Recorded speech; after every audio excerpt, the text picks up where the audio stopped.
भारत के भूगोल की शुरुआत यहीं से होती है। यहाँ हम पढ़ेंगे कि कितने फिजिकल रीजन में हम पूरे के पूरे भारत को बांट सकते। देखो भाई, सबसे पहले सामने ध्यान देना, लिखना कुछ भी नहीं है, ये सब चीज याद करने वाली है, समझ गए बात को। सबसे पहले यहाँ हमारे पास एक पर्वत श्रृंखला है जिसको हम बोल देते हैं हिमालय। क्या बोल देते हैं? हिमालय। ये भारत का पहला भौतिक प्रदेश हो गया। दूसरा, हमारे पास यहां से यहां तक बीच में कुछ हिस्से पर मैदान है, इसको हम लोग बोलते हैं उत्तर का विशाल मैदान। फिलहाल तुम बोलो मैदान। क्या बोलेंगे? मैदान। एक नंबर पे क्या है? पर्वत है। दो नंबर पे क्या है? मैदान है। नीचे तुमको ये जो वी टाइप का शेप दिखाई दे रहा है, वी टाइप के शेप को ज्योग्राफी में प्रायद्वीप कहते हैं। क्या बोल देते हैं? प्रायद्वीप। तो इसको हम लोग कहते हैं पठार। क्या बोल देते हैं? पठार। क्योंकि प्रायद्वीपीय भारत पठारीय भूमि है तो ये पठार हो गया। ठीक हो गया। इसके अलावा ये वाला घाट वेस्टर्न घाट हो गया, ठीक है ना, यानी पश्चिमी घाट हो गया। और ये वाला घाट पूर्वी घाट हो गया। कौन सा घाट हो गया? पूर्वी घाट। तो पश्चिमी घाट पूर्वी घाट दोनों घाट को हम एक साथ पढ़ते हैं, इसको हम लोग कहते हैं तटीय प्रदेश। क्या बोल देते हैं? तटीय प्रदेश। आई बात समझ में? क्या बोल देंगे? तटीय प्रदेश, है ना। Coastal plain. क्या बोलेंगे? Coastal plain. यहां हमारे पास अंडमान निकोबार द्वीप है, यहां लक्षद्वीप है। कौन सा द्वीप है? लक्षद्वीप। ये दोनों हमारे पास क्या चीज है? द्वीप है ना। तो द्वीप को हम अलग भौतिक प्रदेश के अंदर पढ़ते हैं, ये हमारा पांचवा भौतिक प्रदेश हो गया।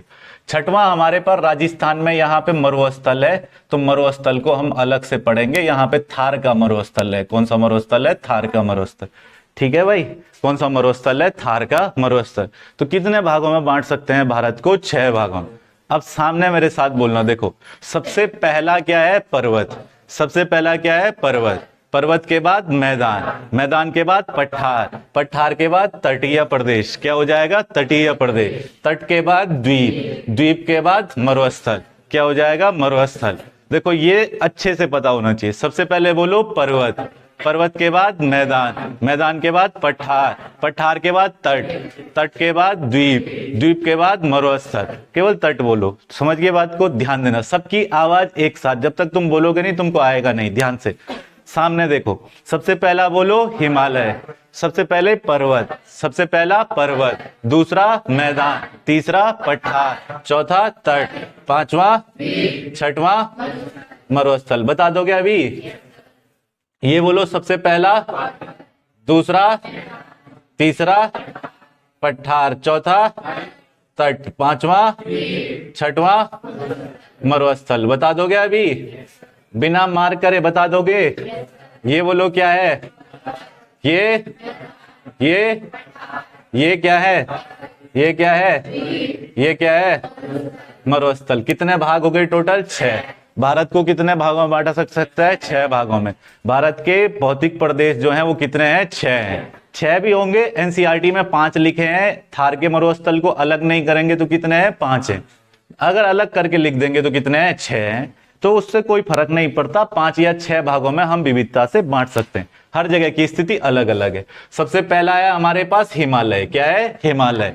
दूसरा जो मैदान है उसको बोलेंगे उत्तर का विशाल मैदान। क्या बोलेंगे? उत्तर का विशाल मैदान। तीसरा हमने जिसको पठार कहा उसको बोलेंगे प्रायद्वीपीय पठार। क्या बोलेंगे? प्रायद्वीपीय पठार। चौथा को हम बोलेंगे तटीय प्रदेश। क्या बोलेंगे? तटीय प्रदेश। पांचवा को हम बोलेंगे द्वीप। क्या बोलेंगे? द्वीप। छठवें को हम बोलेंगे थार का मरुस्थल। क्या बोल देंगे? थार का मरुस्थल। कोई दिक्कत तो नहीं? क्लियर इतना? सबसे पहला भौतिक प्रदेश, सबसे पहला भौतिक प्रदेश पर्वत। पर्वत में कौन सा पर्वत? हिमालय पर्वत। कौन सा पर्वत है? हिमालय पर्वत। हिमालय पर्वत है ना सबसे पहले। तो सबसे पहले ये समझना जरूरी है कि हिमालय की उत्पत्ति कैसे हुई। और हिमालय की उत्पत्ति का सिद्धांत मैंने पहले भी पढ़ाया है, तुम्हें लग रहा होगा कि वही सिद्धांत वगैरह, तो वो हमने पढ़ा है थोड़ा सा शॉर्ट विधि में। अब उसको थोड़ा सा पढ़ लेंगे डिटेल में। हिमालय सबसे पहला भौतिक प्रदेश, हमारा सबसे पहला भौतिक प्रदेश क्या है? हिमालय। यहाँ मैं पर्वत, चोटियां या दर्रे याद नहीं करवाने वाला हूं, यहाँ मैं केवल कॉन्सेप्ट समझाने वाला हूं। समझ रहे हो बात को? तो पहली चीज हम ये समझ लें कि हिमालय की उत्पत्ति कैसे हुई है। हिमालय की उत्पत्ति कैसे हुई? आखिर हिमालय जो है ना वो बना कैसे है? हिमालय जिस जगह आज है वो हिमालय कैसे बना है? हिमालय का पहले तो क्या यूज है अगर हम ज्योग्राफी के अकॉर्डिंग अपने देश के नक्शे को देखें, पूरे वर्ल्ड के नक्शे के साथ कंपेयर करें, तो हमको यहां पर देखने को मिलती है एक सामान्य सी चीज।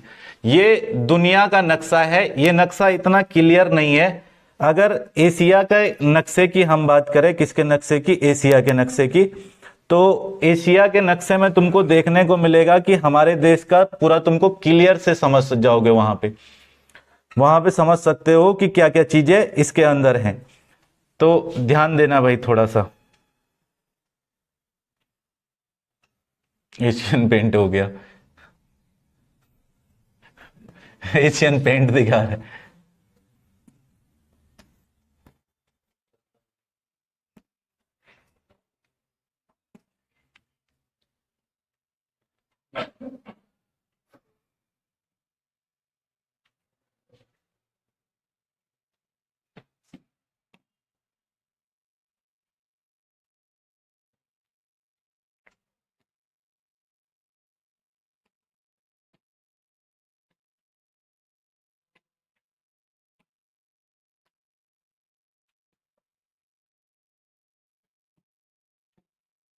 चलो देखो, इस नक्शे को थोड़ा सा ध्यान से देखेंगे। ये कौन सा नक्शा है, एशिया, एशिया का नक्शा है।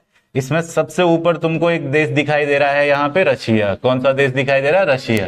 रशिया दो दो महाद्वीप घेर के रखा है। आधा कौन सी जगह है, एशिया में है, और आधा कौन सी जगह है, यूरोप में। यहाँ पे यूराल पर्वत है। कौन सा पर्वत है, यूराल पर्वत। यूराल पर्वत के उधर वाला कहलाता है यूरोप, और इधर वाला कहलाता है एशिया। क्या कहलाता है, एशिया। अब रसिया की तुम कैपिटल देखोगे मॉस्को, तो वो यूरोप में आती है। किस में आती है, यूरोप में। खैर हम उसकी बात कर ही नहीं रहे हैं। ये पूरा का पूरा देश क्या है, रसिया है। समझ रहे हो बात को, कौन सा देश है, रसिया। रसिया को छोड़ दो यहां से, ये वाला उधर वाला हिस्सा इसका यूरोप में है। किस में है, ये यूरोप में। इधर वाला हिस्सा किसके अंदर आ जाता है, एशिया के अंदर आ जाता है। ये वाला हिस्सा हमारा यूरोप में है, और ये वाला हिस्सा एशिया में। रशिया का ये वाला हिस्सा जो एशिया में है, उसका ये प्रांत कहलाता है साइबेरिया। क्या कहलाता है, साइबेरिया। रसिया के इस प्रांत को क्या बोल देते हैं हम लोग, साइबेरिया। क्या बोलेंगे, साइबेरिया। ठीक हो गया। और साइबेरिया के ठीक ऊपर देखोगे तो महासागर है। ठीक है ना, साइबेरिया के ठीक ऊपर देखेंगे तो महासागर है, और जो महासागर है उसको बोल देते हैं आर्कटिक महासागर। क्या बोल देते हैं, आर्कटिक महासागर। अरे रसिया के ठीक ऊपर कौन सा महासागर है, आर्कटिक महासागर है ना। और एक बात बताओ, क्या आर्कटिक महासागर में बर्फ जमी रहती है, नहीं जमी रहती है, बर्फ जमी रहती है। उसका कारण क्या है, उसका कारण यह है कि ये मान लेते हैं हमारी पृथ्वी है। पृथ्वी को जो रेखा दो बराबर हिस्सों में बांटती है उसको 0 डिग्री कह देते हैं। इसको इक्वेटर कह देते हैं। क्या बोल देते हैं, इक्वेटर कह देते हैं। इसी को ज्योग्राफी में विषुवत रेखा कह देते हैं। इसी को हिंदी में भूधरा वसुंधरा पृथ्वी को कहा जाता है। तो जो भू को मध्य से बांटे भूमध्य रेखा कह देते हैं। समझ गए। इसके सेंटर पॉइंट से 23.5 डिग्री का कोण ले लूंगा। एक यहाँ पे कितने डिग्री का, 23.5 डिग्री। आई बात समझ में। और इसके सेंटर पॉइंट से इधर भी कितने डिग्री का कोण ले लूंगा, 23.5 डिग्री। अब मैं इन दोनों बिंदुओं को मिला दूंगा तो ये रेखा कितने डिग्री हो गई, 23.5 डिग्री। हो गई, नहीं हो गई। इस रेखा को क्या बोलूंगा, कर्क रेखा। क्या बोलूंगा, कर्क रेखा। इक्वेटर से नॉर्थ में जो 23.5 डिग्री रेखा है उसको हम लोग कर्क रेखा या ट्रॉपिक ऑफ कैंसर कहेंगे। क्या बोलेंगे, ट्रॉपिक ऑफ कैंसर। यही अगर हम 23.5 डिग्री के कोण नीचे खींचना शुरू कर दें, यहां पे 23.5 डिग्री का कोण खींच लें, यहां भी 23.5 डिग्री का कोण खींच लें, तो हमारे पास इन दोनों कोण को मिलाने वाली यानी 0 डिग्री से 23.5 डिग्री नीचे वाली जो रेखा है उसको हम लोग कहेंगे मकर रेखा। क्या बोलेंगे, मकर रेखा। मकर रेखा जो रेखा है इसको हम ट्रॉपिक ऑफ कैप्रिकॉर्न भी कह देते हैं। क्या बोल देते हैं, ट्रॉपिक ऑफ कैप्रिकॉर्न। अब सबको पता है, पीछे वो घड़ी देखो, घड़ी, उसका पेंडुलम देख रहे हो, उसका पेंडुलम ऐसा हिल रहा है ना, बस। अरे देख रहे हो, सूर्य जो है वो इस रेखा और इस रेखा के बीच में इसी घड़ी के पेंडुलम के समान घूमता रहता है। समझ रहे हो बात को। अरे सूर्य जो है वो कर्क रेखा और मकर रेखा के बीच में ही घूमता रहता है। आई बात समझ में। इसी को हम लोग ट्रॉपिकल या उपोष्ण कह देते हैं। आई बात समझ में। अरे बात आई समझ में। इसी को उष्ण कटिबंध क्या बोल देते हैं, उष्ण कटिबंध। जहां सूर्य घूमता रहता है उसी को क्या बोल देंगे, उष्ण कटिबंध। कहां घूमता है, कर्क रेखा और मकर रेखा के बीच में। भाई अगर मैं कहूं 21 जून को कहां होता है तो कर्क रेखा पर, 22 दिसंबर को कहां होता है, मकर रेखा पर। आई बात समझ में, इनके बीच में ही होता है ना, इसलिए यहां और यहां जो है वो पृथ्वी के बहुत ठंडे स्थान है, जिनको हम पोल कहते हैं। क्या बोल देते हैं, पोल। ऊपर नॉर्थ पोल हो गया, नीचे साउथ पोल हो गया। नॉर्थ पोल में आर्कटिक सागर, कौन सा सागर, आर्कटिक सागर। यहां कौन सा, अंटार्कटिक सागर। कौन सा सागर, अंटार्कटिक सागर। खींचते हैं ना हम 66.5 डिग्री वृत्त खींच लेंगे तो आर्कटिक वृत्त है, 66.5 डिग्री नीचे का वृत्त अंटार्कटिक वृत्त कहलाता है। मेरे कहने का मतलब यह है कि साइबेरिया दुनिया का सबसे ठंडा स्थान है। साइबेरिया दुनिया का सबसे ठंडा स्थान है, और इसके ठंडा होने का एकमात्र कारण यह है कि इसके ऊपर कौन सा महासागर है, आर्कटिक महासागर।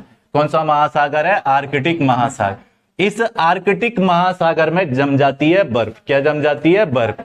और यहां बर्फ जमने के कारण चलती है बहुत तेज ठंडी हवाएं। समझ रहे हो बात को, क्या चलती है, बहुत तेज ठंडी हवाएं।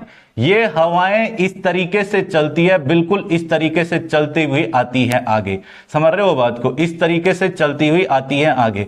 और यहां हमको रसिया मिलेगा, कजाकिस्तान मिलेगा, मंगोलिया मिलेगा, चाइना मिलेगा। इन देशों में पड़ती है कड़ाके की ठंड, इन देशों में पड़ती है कड़ाके की ठंड। जैसे ही ये ठंडी हवाएं, साइबेरिया से आने वाली हवाएं भारत में आने वाली होती है, तो भारत में अपने इधर लग जाता है ऐसे करके हिमालय। कौन लग जाता है, हिमालय।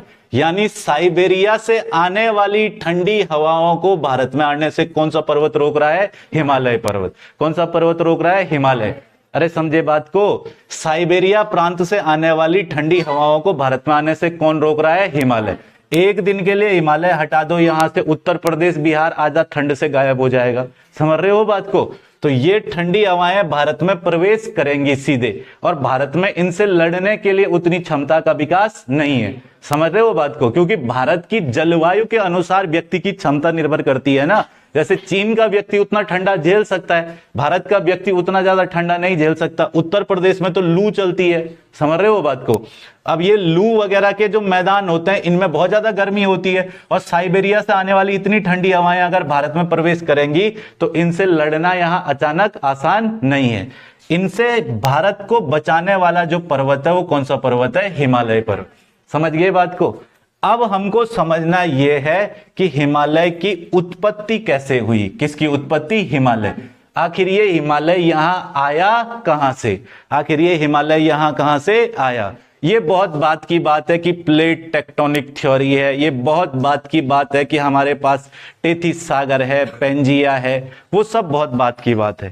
पहले हमें यह समझना है कि हिमालय के संबंध में कोबर महोदय कहते हैं कि हिमालय जो है वो भूसन्नति के सिद्धांत के द्वारा बना है। किसके द्वारा बना है, भूसन्नति के सिद्धांत के द्वारा। भैया भूसन्नति का सिद्धांत जो है, क्या सिद्धांत है, तो इसको जियोसिंक्लाइन सिद्धांत कहते हैं। भूसन्नति क्या होती है, भूसन्नति, और क्या है ये सिद्धांत।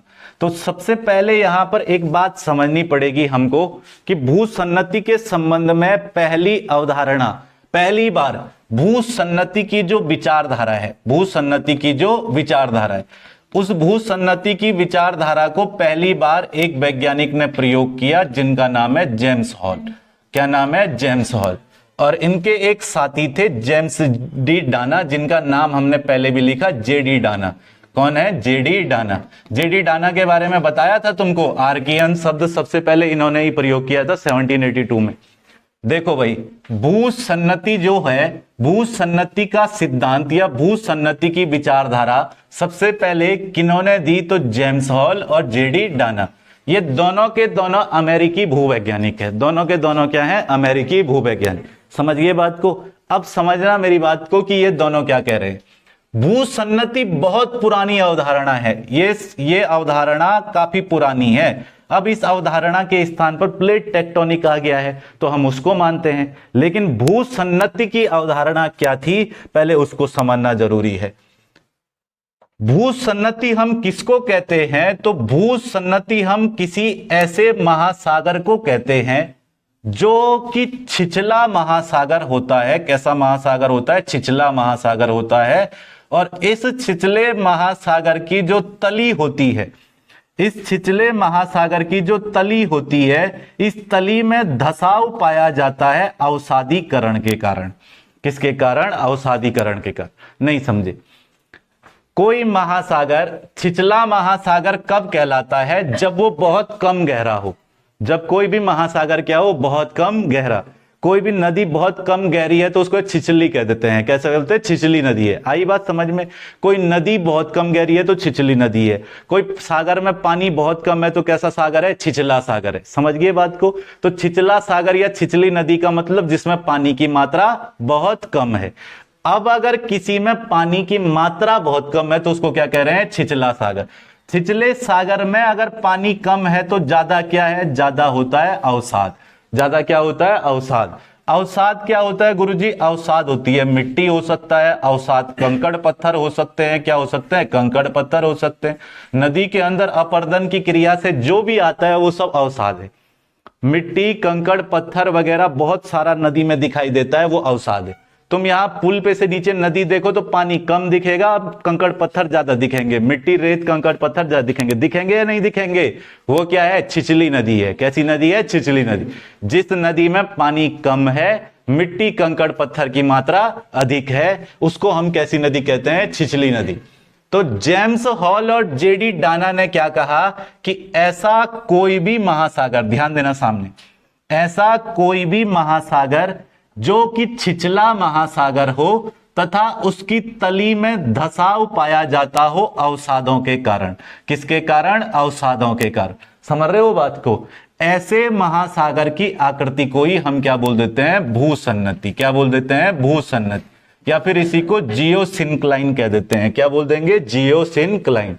अब भूसन्नति की अवधारणा में स्पष्ट बात इतनी तुमको समझ आ रही होगी कि अगर कोई ऐसी आकृति भूसन्नति होती है तो इसका मतलब सर हम इतना समझ गए कि भाई ऐसा होगा कुछ कि ये एक महासागर है जो इस तरीके का बना हुआ है, इसी तरीके का होगा। समझ गए बात को? इसकी तली में क्या है? धसाव है। यहां पानी भर गया है। क्या भर गया है? पानी। ये सागर कह रहे हैं हम इसको, लेकिन इस पानी में अवसाद ज्यादा है। क्या ज्यादा है? अवसाद। मिट्टी, कंकड़, पत्थर वगैरह ज्यादा है। जिसके बीच में धसाव होगा, इधर उधर वाले ऑटोमेटिकली खड़े दिखेंगे हमको। दिखेंगे या नहीं दिखेंगे? तीन आदमियों को खड़े कर दो, बीच वाला ऐसे हो गया तो इधर उधर वाले अपने आप खड़े लगेंगे या नहीं लगेंगे? वो तो पहले से भी खड़े थे, लेकिन बीच वाला क्या हो गया है? धंस गया है। धंसा क्यों है? क्योंकि इसमें अवसाद क्या हो गए हैं? ज्यादा हो गए। जब किसी भी चीज में अवसाद ज्यादा हो जाते हैं, उसमें धंसाव बढ़ जाता है, तो इस वजह से अगल और बगल के ये दोनों हमें जो है भूखंड कैसे दिखेंगे? उठे हुए दिखेंगे। इन उठे हुए भूखंडों को हम अग्रदेश कह देते हैं। क्या बोल देते हैं? अग्रदेश। या फिर इसको हम लोग फोरलैंड कह देते हैं। क्या बोल देते हैं? फोरलैंड। फोरलैंड या अग्रदेश, ये क्या हो गया? अग्रदेश या फोरलैंड। जो अगल बगल खड़े हैं, ये बीच में क्या है? अवसाद। क्या है? अवसाद। अवसाद है बीच में। नदियों के अंदर या महासागर के कंकड़ पत्थर बीच में क्या है? अवसाद। अब क्या कह रही है भूसन्नति की अवधारणा? कह रही है कि ये अवसाद जो है वो बढ़ते जाते हैं। अवसाद बढ़ते जाते हैं, तली गहरी होती जाती है और पृथ्वी के संकुचन और क्षैतिज संचलन के कारण ये दोनों अग्रदेश एक दूसरे की ओर गति करते हैं। अब कल्पना करो कि ये वाला अग्रदेश, अग्रदेश 1 और अग्रदेश 2 एक दूसरे की तरफ ऐसे गति करेंगे तो अगला रिजल्ट क्या निकल के आएगा? तो अगला रिजल्ट हमारे पास निकल के आएगा कुछ ऐसा कि ये जो बीच का अवसाद है, वो बीच का अवसाद इस तरीके से इकट्ठा हो जाएगा। हो जाएगा? नहीं हो जाएगा? अरे जब ये दोनों आपस में ऐसे गति करेंगे तो बीच के अवसाद को ऊपर उठा देंगे, नहीं उठा देंगे? ऐसे अरे उठा देंगे ना। तो ये जो बीच के अवसाद को ऊपर उठा करके बने, इन्हीं को हम कहते हैं पर्वत। क्या बोल देते हैं? पर्वत। यानी पर्वतों का निर्माण अवसादों से कैसे होता है? तो भूसन्नति की प्रक्रिया से। आई बात समझ में? अरे नहीं समझे क्या? ये जो पर्वत बनते हैं, इन्हीं पर्वतों को हम रेंडकेटन पर्वत कह देते हैं। क्या बोल देते हैं? रेंडकेटन पर्वत। भूसन्नति की अवधारणा से बने पर्वत क्या कहलाते हैं? रेनकेटन पर्वत। समझना ध्यान से, कुछ भी नहीं है। भूसन्नति की विचारधारा किसके द्वारा दी गई है? जेम्स हॉल और जेडी डानर। किसके द्वारा दी गई है? जेम्स हॉल और जेडी डानर। ये दोनों के दोनों का किस देश के विद्वान है? अमेरिकी विद्वान। कौन से देश के विद्वान है? अमेरिकी विद्वान। जेम्स हॉल और जेडी डाना ने क्या कहा कि ऐसी कोई भी छिछला महासागर जिसकी तली में अवसादों के कारण क्या बढ़ गया हो? धसाव बढ़ गया, जिसकी तली बीच से धसी और इधर उधर से ये उठ गया हो, तो इसको हम क्या बोल देते हैं? भूसन्नति। क्या बोल देते हैं? भूसन्नति। और इस भूसन्नति के बीच में क्या पाए जाते हैं? अवसाद। क्या पाए जाते हैं? अवसाद। भाई छिछला महासागर है तो अवसाद तो पाए जाएंगे ना। ये अवसाद क्या होते हैं कि इन दोनों के आसपास जो अग्र देश होते हैं वो जब एक दूसरे की ओर गति करते हैं तो ये अवसाद ऊपर उठ करके पर्वतों का रूप ले लेते हैं। इसी पर्वत को हम लोग क्या बोल देते हैं? रेनकेटन पर्वत। क्या बोल देते हैं? रेनकेटन पर्वत। समझ गए बात को? इस तरीके से निर्माण हुआ है, बोला हिमालय का। किसका निर्माण हुआ है? हिमालय। कहा कि देखो भैया, हिमालय के निर्माण के लिए सिंपल सी थ्योरी है कि ये वाला जो इधर वाला अग्रदेश है इसका नाम था अंगारा लैंड। क्या नाम था? अंगारा लैंड।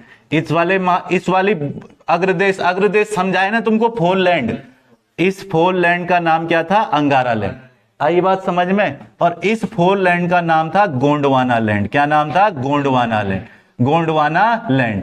जब अंगारा लैंड, गोंडवाना लैंड एक दूसरे की ओर बढ़े तो इनके बीच में जो महासागर था उस महासागर का नाम था टेथिस महासागर। क्या नाम था? टेथिस महासागर। और इस टेथिस महासागर में थे बहुत सारे अवसाद। क्या थे? अवसाद। अंगारा लैंड, गोंडवाना लैंड एक दूसरे की ओर बढ़े और ये अवसाद ऊपर उठ करके पर्वतों का रूप ले लिया। इसी पर्वत को आज हम लोग कह देते हैं हिमालय। क्या बोल देते हैं? हिमालय। अरे समझ आई या नहीं आई बात? आई बात समझ में? थोड़ा थोड़ा आई या पूरी आई? पूरी आ गई? अच्छा, मैं तुमसे पूछता हूं कि भैया भूसन्नति क्या होता है, तो क्या बोलोगे? छिछला महासागर जिसमें बीच में अवसाद वगैरह पाए जाते हैं। अवसादों के कारण बीच में क्या पाया जाता है? धसाव पाया जाता है। अब कोई भी ऐसी सीधी आकृति है उसमें बीच में लोड डाल दो तो ऐसा हो जाएगा। जैसे ही उसमें बीच में लोड डालेंगे वो ऐसा हो जाएगा। ये इधर उधर से दोनों पार्ट इसके खड़े हो जाएंगे। ऐसे हो जाएंगे या नहीं हो जाएंगे? अवसादों के कारण इसमें लोड बढ़ता रहेगा तो ये ऐसे झुकता रहेगा। ये दोनों उतना ऊपर ऊपर उठते रहेंगे। इन दोनों को हमने क्या नाम दिया? अग्रदेश। क्या नाम दिया? अग्रदेश। इनको हमने बोला फोल लैंड। क्या बोल दिया? फोल लैंड। मैंने कहा ये था अंगारा लैंड। कौन सा लैंड था? अंगारा लैंड। ये था गोंडवाना लैंड। इन दोनों के बीच में था टेथिस सागर। कौन सा सागर था? टेथिस सागर। अब क्या हुआ? अंगारा लैंड, गोंडवाना लैंड, ऐसे इन दोनों ने एक दूसरे की ओर गति करना शुरू किया तो यहां बीच में जो अवसाद है वो अवसाद ऊपर उठ करके इस तरीके से खड़ा हो गया। ये बन गया पर्वत। क्या बन गया? पर्वत। और इस तरीके से निर्माण हुआ है किसका? हिमालय पर्वत। यानी हम जो अवधारणा पढ़ते हैं कि भैया हिमालय की उत्पत्ति अंगारा लैंड और गोंडवाना लैंड के बीच में टेथिस सागर में वलय पड़ने के कारण हुई है, तो वो सिद्धांत यही है। इस सिद्धांत को हम भूसन्नति का सिद्धांत कहते हैं। और हिमालय के संबंध में ये सिद्धांत को देने वाला व्यक्ति था कोबर। कौन था? कोबर। कोबर के साथ एक व्यक्ति थे प्रोफेसर अंगार्ड। कौन थे? प्रोफेसर अंगार्ड। प्रोफेसर अंगार्ड के अलावा एक व्यक्ति था सुवेज। कौन था? सुवेज। इन तीन लोगों ने यह सिद्धांत दिया था कि अंगारा लैंड, गोंडवाना लैंड एक दूसरे की तरफ आए। इनके बीच में था टेथिस सागर। टेथिस सागर में थे मिट्टी कंकड़ पत्थर बहुत ज्यादा। जब ये एक दूसरे की ओर आए तो ये मिट्टी कंकड़ पत्थर ऊपर उठ के पर्वत का रूप ले लिए। इसी पर्वत को हमने क्या कहा? हिमालय। क्या बोल दिया? हिमालय पर्वत। अब ये जो अंगारा लैंड है, ये गोंडवाना लैंड है, ये कहां से आया? तो इसकी पहली अवधारणा ये दी जाती है, कहा जाता है कि भैया संपूर्ण पृथ्वी एक जगह थी जिसको कहते थे पेंजिया। क्या बोलते थे? पेंजिया। पेंजिया के चारों ओर पानी था। पेंजिया के चारों ओर पानी था। इस पानी को यानी इस महासागर को नाम देते थे पैंथालासा। क्या देते थे? पैंथालासा। पेंजिया जो है वो दो हिस्सों में टूट गया। सबसे पहले पेंजिया कितने हिस्सों में टूट गया? दो हिस्सों में। पेंजिया दो हिस्सों में टूट गया। एक को ऊपर वाले को बोला अंगारा लैंड। क्या बोल दिया? अंगारा लैंड। ऊपर वाले को क्या बोल दिया? अंगारा लैंड। अंगारा लैंड बोल दिया, या इसी को लॉरेशिया कह दिया। क्या बोल दिया? लॉरेशिया। अंगारा लैंड, या फिर इसी को हम लोग बोल देते हैं लॉरेशिया। क्या बोल देते हैं? लॉरेशिया। लॉरेशिया कह देते हैं। आई बात समझ में? ये नीचे वाला पार्ट हो गया गोंडवाना लैंड। कौन सा लैंड हो गया? गोंडवाना लैंड। इन दोनों के बीच में जो सागर बना वो था टेथिस सागर। ये पैंथालासा का पानी इनके बीच में आ गया, तो यहां पे कौन सा सागर बना? टेथिस सागर। कौन सा सागर? टेथिस सागर।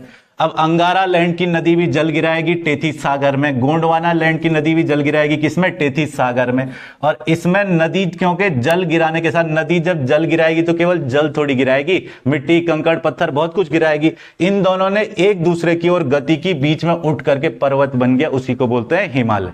क्या बोल देते हैं? हिमालय। यानी संपूर्ण पृथ्वी एक जगह थी जिसको कहते हैं पेंजिया। पेंजिया के चारों तरफ एक महासागर था जिसको कहते हैं पैंथालासा। सबसे पहले पेंजिया दो हिस्सों में टूटा, अंगारा लैंड और गोंडवाना लैंड। अब अभी तक हमने यहाँ पे ना एक मैप मैंने तुम्हारे पास लिया था, वर्ल्ड मैप। उस वर्ल्ड मैप में तुमको कुछ नहीं देखना है। उस वर्ल्ड मैप में एक चीज समझो, इस वर्ल्ड मैप के अंदर एक सामान्य सी चीज समझो कि भाई हमको क्या देखने को मिल रहा है वर्ल्ड मैप में। हमको देखने को मिल रहा है कि दुनिया बड़ी छितिर पितिर है कि नहीं है? दुनिया क्या है? बड़ी छितिर पितिर है। कोई देश देखो यहां फेंक दिया है, कोई देश वहां फेंका हुआ है, कोई देश कहीं पड़ा हुआ है। समझ रहे हो बात को? देख करके लगता है कि इसको किसी ने ढंग से इधर उधर छीत दिया होगा। जैसे बंदर के हाथ में अगर वो दे देते हैं ना, क्या बोलते हैं उसको, बंदर के हाथ में संतरा वगैरह आ जाता है तो बंदर ऐसे फाड़ वाड़ करके खाता है उसको, तो सब छिता छिता जाता है इधर उधर। तो ऐसे ही ये पृथ्वी जो है ना, वो भी देश सब इधर उधर छीटे बीटे पड़ गए हैं। इसके कैसे पड़ गए हैं छीटे बीटे? देखो मैं तुमको कई बार कॉन्सेप्ट समझाने के लिए एक बात बताता हूं। ये है अफ्रीका। कौन सा है? अफ्रीका। अफ्रीका का ये वाला हिस्सा देखो, दिख रहा है? अरे दिख रहा है ये वाला हिस्सा। और ये है तुम्हारा साउथ अमेरिका। कौन सा है? South America. साउथ अमेरिका को उठा दूंगा और यहां बैठा दूंगा तो बैठ जाएगा पूरा या नहीं बैठेगा? देखो दोनों की आकृति देख करके बोलो, अरे बैठ जाएगा या नहीं बैठेगा? ये इसके अंदर फिट बैठ जाएगा ना। ऐसे ही पूरी दुनिया सब एक जगह थी, अलग नहीं थी। ये सब चिपके हुए थे आपस में, बीच में कहीं महासागर नहीं था। आज हमको अटलांटिक महासागर, ये प्रशांत महासागर, ये प्रशांत महासागर, ये हिंद महासागर, ये देखने को मिल रहे हैं केवल इसलिए क्योंकि सारे महाद्वीप अलग अलग फैले हुए हैं। पहले ये सारे महाद्वीप आपस में जुड़े हुए थे। इन सभी के जुड़े हुए रूप को ही हम क्या बोलते हैं? पेंजिया। क्या बोल देते हैं? पेंजिया। ये आज नॉर्थ अमेरिका अलग कॉन्टिनेंट है, साउथ अमेरिका अलग कॉन्टिनेंट है, यूरोप अलग कॉन्टिनेंट है, अफ्रीका अलग कॉन्टिनेंट है, अंटार्कटिका अलग कॉन्टिनेंट है, ओशिनिया अलग कॉन्टिनेंट है, एशिया अलग कॉन्टिनेंट है। ये सब अलग अलग महाद्वीप हैं, है कि नहीं है? पहले सब शुरुआत में एक दूसरे से जुड़े हुए थे और एक कंप्लीट बॉल थी। इस कंप्लीट बॉल के बाहर पानी था। समझ रहे हो बात को? ये कंप्लीट बॉल टूटी और टूट करके इस तरीके की आकृति बनी है। समझ रहे हो? इस कंप्लीट बॉल के बाहर जो पानी था उसी को हम पैंथालासा कहते थे, और जब सभी महाद्वीप एक साथ जुड़े हुए थे तो उसी को पेंजिया कहते थे। क्या बोल देते थे? पेंजिया। पेंजिया जब टूटा तो सबसे पहले दो हिस्सों में टूटा। कितने हिस्सों में टूटा? दो हिस्सों में। एक हिस्सा बना अंगारा लैंड, एक हिस्सा बना गोंडवाना लैंड। कहते अंगारा लैंड से टूट करके बना नॉर्थ अमेरिका। क्या बना? North America. अंगारा लैंड से टूट के बना यूरोप। क्या बना? यूरोप। अंगारा लैंड से टूट करके बना यूरेशिया का पार्ट। कौन सा पार्ट? यूरेशिया का पार्ट। भैया दूसरा लैंड कौन सा था? गोंडवाना लैंड। गोंडवाना लैंड से टूट के बना साउथ अमेरिका। गोंडवाना लैंड से टूट के बना अफ्रीका।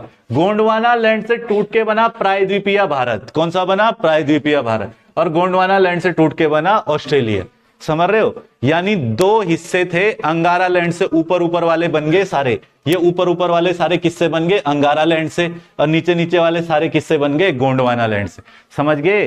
तो शुरुआत में अंगारा लैंड और गोंडवाना लैंड से ही इनका विभाजन हुआ था। अभी तक हमने जो भी पढ़ा उसमें सिंपल सी बात, मैं सारी चीजों को फटाफट समअप करता हूं। रसिया का ये वाला प्रांत क्या कहलाता है? साइबेरिया। क्या कहलाता है बताओ? साइबेरिया। साइबेरिया के ऊपर कौन सा महासागर है? आर्कटिक महासागर। आर्कटिक महासागर में बर्फ जम जाती है, बड़ा ठंडा होता है। यहां से चलने वाली ठंडी हवाएं भारत में प्रवेश ना करे, इसके लिए हमारे पास एक सुरक्षा कवच है, वो है हिमालय। कौन सा सुरक्षा कवच है? हिमालय। आई बात समझ में? कोई दिक्कत तो नहीं इतने में भाई। हिमालय किससे सुरक्षा देता है? तो साइबेरिया से चलने वाली ठंडी हवाओं से। समझ गए बात को? अब मैंने यहां पे तुमको समझाया भूसन्नति का सिद्धांत। कौन सा सिद्धांत समझाया? भूसन्नति। भूसन्नति का मतलब जियोसिंक्लाइन। क्या बोलेंगे? जियोसिंक्लाइन। जियोसिंक्लाइन की विचारधारा किसने दी है? तो जेम्स हॉल और जेडी डाना। किसने दी है? बोलो। जेम्स हॉल और जेडी डाना। तुम ऐसे थका मत करो, सोए से मत रहा करो। जेम्स हॉल और जेडी डाना, ये दोनों कौन थे? तो अमेरिकी विद्वान थे। क्वेश्चन आएगा तुम्हारे पास कि क्या अवधारणा है भूसन्नति की? क्या कहा? देखो, जेम्स हॉल और जेडी डाना ने कहा कि ऐसा छिछला महासागर जिसकी तली में अवसादों के कारण धसाव हो गया हो। जिसकी तली में किसके कारण धसाव हो गया? अवसादों के कारण। और दोनों इधर उधर वाले हिस्से इस तरीके से खड़े हो गए हों तो उसको हम भूसन्नति कहेंगे। क्या बोलेंगे? भूसन्नति। यानी ऐसी आकृति हमारी क्या कहलाएगी? भूसन्नति। ये जो बीच में धसा हुआ है ये कहलाएगा तली। क्या कहलाएगा? तली। और इधर उधर के ये जो दो हिस्से हमको उठे हुए दिख रहे हैं इनको क्या बोलेंगे? अग्रदेश। क्या बोलेंगे? अग्रदेश। अग्रदेश बोलेंगे। अंग्रेजी में क्या बोलेंगे? फोरलैंड। क्या बोल देंगे? फोरलैंड। बोला भैया हिमालय कैसे बना बताओ? तो बोला एक फोरलैंड था अंगारा लैंड। कौन सा था? अंगारा लैंड। एक फोरलैंड था गोंडवाना लैंड। इनके बीच में था टेथिस सागर। टेथिस सागर में था अवसाद। अंगारा लैंड, गोंडवाना लैंड दोनों एक दूसरे की ओर खिसके और इनके एक दूसरे की ओर खिसकने से टेथिस सागर में जो अवसाद था उसने ऊपर उठ के पर्वत का रूप ले लिया। इसी पर्वत को आज हम क्या बोल देते हैं? हिमालय। ये सिद्धांत देने वाला व्यक्ति कौन था? कोबर, प्रोफेसर अंगार्ड और सुवेस। कोबर, प्रोफेसर अंगार्ड और सुवेस, इन लोगों के द्वारा यह सिद्धांत दिया गया था। अगर मैं तुमसे कहूं पेंजिया क्या है? तो सभी महाद्वीप एक स्थान पर हुआ करते थे, उसको क्या बोलते थे? पेंजिया। पेंजिया के चारों ओर एक ही महासागर था, उसको बोलते थे पैंथालासा। क्या बोल देते थे? पैंथालासा। पेंजिया का विभाजन हुआ अंगारा लैंड और गोंडवाना लैंड। इनके बीच में बना टेथिस सागर। टेथिस सागर में पड़ा वलय। उससे हुआ किसकी उत्पत्ति? हिमालय की। नॉर्थ अमेरिका, यूरोप, यूरेशिया किससे बना है? Angara land. Angara land is also known as Laurasia. क्या बोलेंगे? लॉरेशिया। दूसरा पार्ट हमारे पास गोंडवाना लैंड। कौन सा है? गोंडवाना लैंड। गोंडवाना लैंड हम कहेंगे कि भैया साउथ अमेरिका, अफ्रीका और प्रायद्वीपीय भारत और ओशिनिया, ये सब किससे बने हैं? गोंडवाना लैंड। समझ आ रही है इतनी बात? समझ रहे हो या नहीं समझे? समझ गए भाई? ठीक है भाई। ये वाला हिस्सा ऊपर ऊपर वाला किससे बना है? Angara land. नीचे वाला किससे बना है? गोंडवाना लैंड। चलो लिखोगे सबसे पहले हिमालय के सबसे पहला भौतिक प्रदेश लिखेंगे हिमालय। सबसे पहला भौतिक प्रदेश हेडिंग डालेंगे हिमालय। हिमालय के बारे में लिखेंगे